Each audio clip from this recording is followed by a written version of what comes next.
창세기 12장 1절과 2절 말씀입니다. 함께 한 목소리로 합독하시겠습니다. 시작. 여호와께서 아브라함에게 이르시되 너는 너의 고향과 친척과 아비의 집을 떠나 내게 보여줄 땅으로 가라. 내가 너로 큰 민족을 이루고 내게 복을 주어 내 이름을 장대하게 하리니 너는 복이 될지라. 아멘.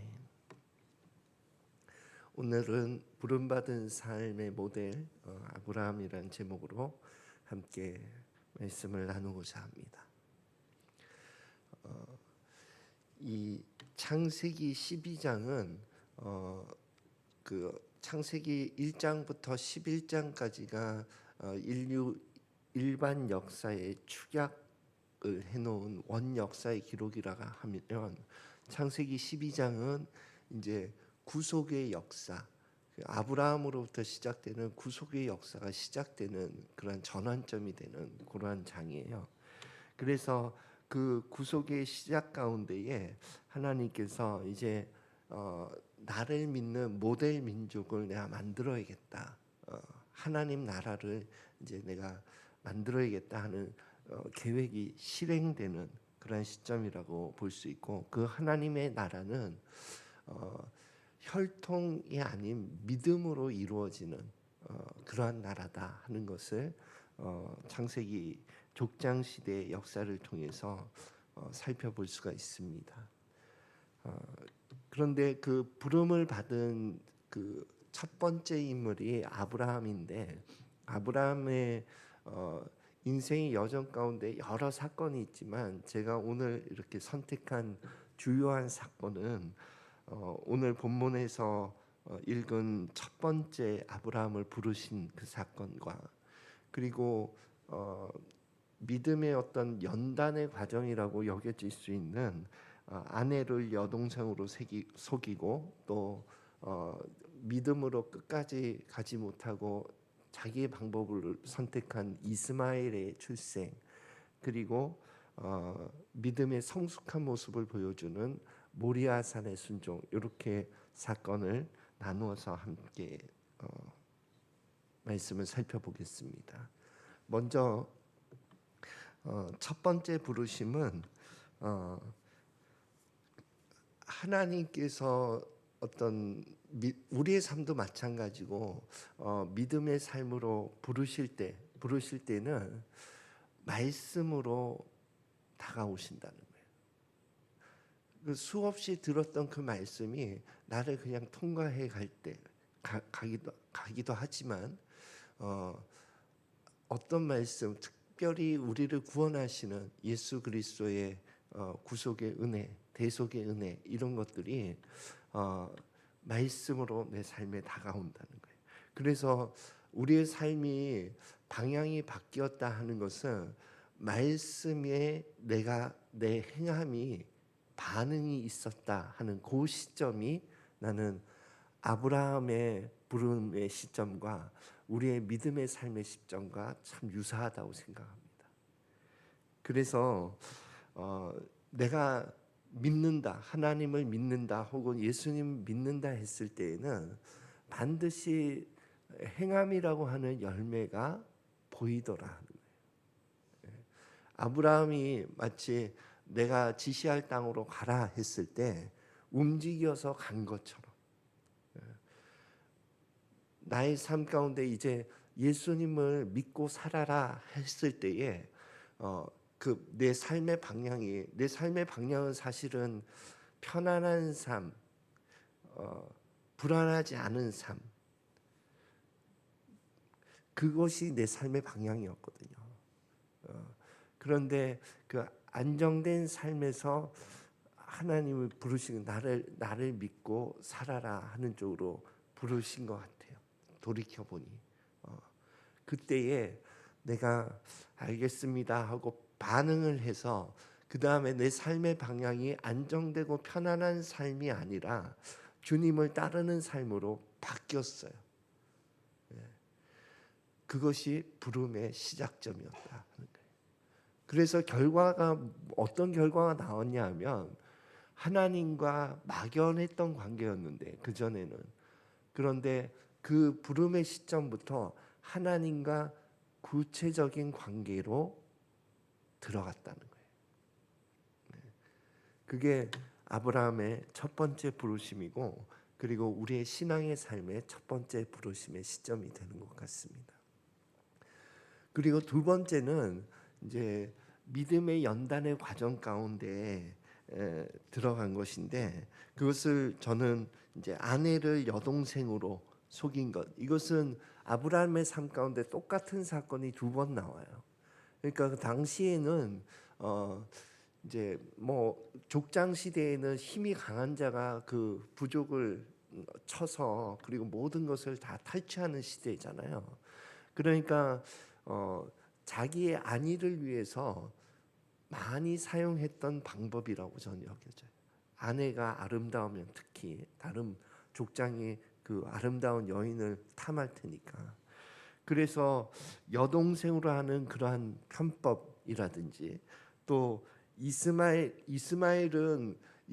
출생의 동기는요, 내가 하나님의 말씀대로 나의 자손을 통해서 큰 민족을 이루기 위한 방법이었어요. 그리고 그것은 그 당시에는 또 여종을 통해서 출산하는 것이 자연스러운 방법이었기 때문에 내 방법과 내 계획대로 하나님의 말씀을 성취하려는 아브라함의 노력의 일환이었다 이거죠. 예. 그러니까 믿음의 연단은요, 내 방법, 그리고 이 세상에서 통용되는 그 방법이 이 믿음의 삶에서 통용되지 않는 것을 경험하는 시기예요. 편법이 안 되고, 전엔 됐었는데 안 되고, 그리고 내 계획과 내 방법으로 하나님의 일을 이루려고 하는 그것들이 자꾸 막히고 안 되고 하는 것을 경험하는 거예요. 그러면서 하나님의 방법을 배우고 하나님의 길을 따르는 것이 어떤 것인지를 배워가는 과정 같아요. 저의 삶의 경우에는 재정적인 부분이 그랬어요. 이전에는 내가 의지했던 마지막 수단이 가정이었던 것 같아요. 아버님이나 어머님으로부터 도움을 받는 것이 내 마지막 수단이었어요. 내 마지막 수단이 하나님은 아니었다 이거죠. 그런데 그 재정적인 부분에 내 마지막 수단의 그것을 다 끊으시면서, 그리고 환경적으로 하나님을 의지할 수밖에 없는 그런 환경으로 하나님께서 이끄시면서 내 마지막 수단, 재정의 마지막 수단이 하나님이시라는 것을 배우게 하신다는 거예요. 그래서 믿음의 광야는 내 방법이 통용되지 않고 하나님의 방법만이 통용되는 것으로 이끄시는 시기다 하는 것입니다. 그리고 믿음의 성숙의 단계의 대표적인 사건이 모리아산의 순종인데, 이것은 모리아산으로 가기 전에 아브라함아 이렇게 부르시면서 너의 아들 이삭을 번제로 드려라 하는 말씀을 하시잖아요. 근데 이것이 왜 성숙한 믿음의 표본이냐 하면 이 내용은 말도 안 되는 내용이에요. 내용은 절대로 순종해서는 안 되는 내용인데 왜 갈등했냐 하면 그동안 부르심 이후에 내게 말씀하셨던 그 분의 말씀이다 이거예요. 그러니까 그분의 음성이고 그분의 말씀이기 때문에 무시할 수 없었다 이거예요. 그리고 자기의 이성의 생각으로는 해서는 안 되는, 이해할 수 없는 그러한 내용인데 거기에 순종해서 움직여 갔다는 거예요. 그러니까 우리의 삶의 여정 가운데에는 이러한 내가 정말 이해할 수 없는, 또 해서는 안 되는 순종을 할 수 있는 근거는 뭐냐 하면 그동안에 내가 그분의 말씀을 듣고 순종해 왔느냐에 달려 있어요. 그렇지 않으면 이 말도 안 되는 이 그 음성에 반응할 리가 없습니다. 이성적으로 생각했을 때 이건 아니니까. 그러니까 우리의 삶 가운데 하나님께서 말씀하시는 것을 듣고, 그리고 그 들은 말씀이 정말 하나님 말씀이라는 것이 확인되었을 때, 그리고 나를 맡겨서 그 말씀에 순종해 본 삶의 경험이 쌓이고 쌓여야만 이런 순종이 나올 수 있는 거예요. 그래서 나의 삶 가운데 그러면 하나님 말씀을 듣고 순종한 부분이 뭐가 있지 하는 것을 묵상해 봤을 때, 저는 사역제를 이동하는 그 순간순간들이 나는 하나님 말씀 듣고 순종하는 순간이었던 것 같더라고요. 그러니까 첫 번째 그 속해 있던 공동체를 떠날 때가 가장 갈등이 심했고, 이게 정말 하나님 맞습니까? 이 질문을 많이 던졌던 시기였다. 그리고 너무 그렇게 분명하지도 않았던 것 같아요. 이게 내 생각인지 하나님께서 정말 말씀하신 것인지. 그런데 그것에 순종을 해보니 하나님, 이 모든 믿음의 과정에는요, 하나님과의 관계가 녹아 있습니다. 하나님과의 실질적인 관계가 녹아 있지 않다면 뭔가 지금 하나님과의 관계에 있어서 이탈해 있는 거예요. 그러니까 어느 시점에서 내가 그것을 이탈했는지를 살펴보고 회개하여 돌아와야 된다는 거죠. 그런데 그렇게 움직여 보니 또 그 다음 단계에서 또 이동을 원하실 때에 이게 정말 하나님 말씀 맞습니까? 했을 때에 더 뚜렷해지더라고요. 이전에 말씀하셨을 때는 정말 갈등 가운데 희미했다면 그 두 번째는 좀 더 뚜렷해지고, 세 번째는 좀 더 뚜렷할 뿐만 아니라 결정하는 시기가 좀 더 짧아지더라고요. 아, 이거 하나님 말씀이지. 그러면 움직여야지. 그리고 그 하나님 움직임 가운데 하나님의 관계와 하나님이 동행하심이 있더라 하는 거예요. 그래서 우리가 부름받은 삶은, 저는 관계라고 하는 단어를 가지고 설명을 할 수 있다고 생각하거든요. 그래서 하나님이 처음 부르셨을 때 나는 하나님의 자녀로, 또 특별히 하나님의 어떤 사역자로 부름받아서, 그래서 관계가 시작되는 거예요.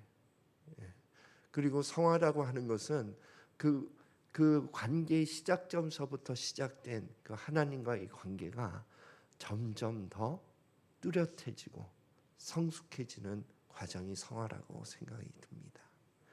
그래서 우리의 삶이, 우리 각자는 정말 하나님의 부름받은 소명받은 자거든요. 그리고 그 소명받은 자는 하나님 원하시는 것은 관계, 더 뚜렷한 관계로 걸어가기를 바라시는 겁니다. 그래서 저와 여러분이 그런 관계 가운데 하나님 뜻을 이루는 삶을 살아가시기를 예수 그리스도 이름으로 축원드립니다. 기도하겠습니다. 하나님 아버지, 아브라함을 부르셨듯 우리의 삶을 부르신 하나님께 감사를 드립니다. 우리의 삶이 그 시작점서부터 하나님과의 관계가 점점 자라가고 성숙해가는 그러한 삶으로 이끌어 주심을 감사드립니다. 더 주님을 알기 원하고 더 주님을 사랑하기를 원합니다. 그러한 삶으로 인도하여 주시옵소서. 감사드리며 예수 그리스도 이름으로 기도드립니다. 아멘.